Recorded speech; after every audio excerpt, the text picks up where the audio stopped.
سلام دوستان، به نظرم این اولین ویدیویی باشه که صدای من توش هست.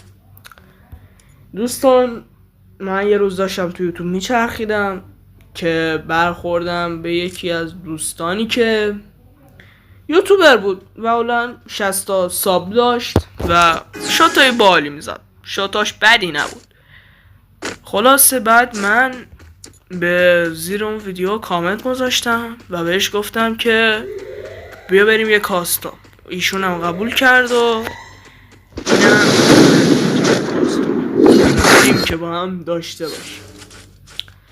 دوستان، زحمت کشیدم، واقعا استرسی بود، کاستوم اساسی بود، بازیش خوب بود، واقعا بازی خوبی داشت ولی دوستان در حد داداشتون نیست.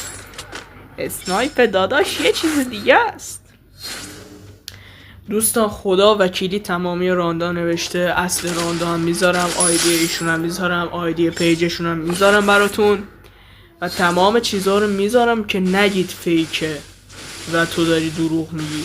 همه اینا رو میذارم، همشون و ما داریم زحمت میکشیم. خلاصه ما رو دنبال کنید، لطفا ساب کنید. زشته یه مش نوب تو جماعت پرورش بیابن بعد دنبالشون کنه، همه ازشون حمایت کنن ولی هیچ که ما رو حمایت نکنه، دنبال نکنه. این وضعیت زشته. اسیس ایس اسنایپ گرفتم. خدا وکیلی خودتون مشاهده بکنید بازی رو. این بازی به قرآن کجاش داره؟ هیچکی اصلا دنبال نمیکنه، هیچکس. پس لطفاً پیج ما رو دنبال کنید و برادران عزیز گلم این ویدیو رو لایک کنید. خیلی ممنون که تا اینجا ویدیو با ما همراه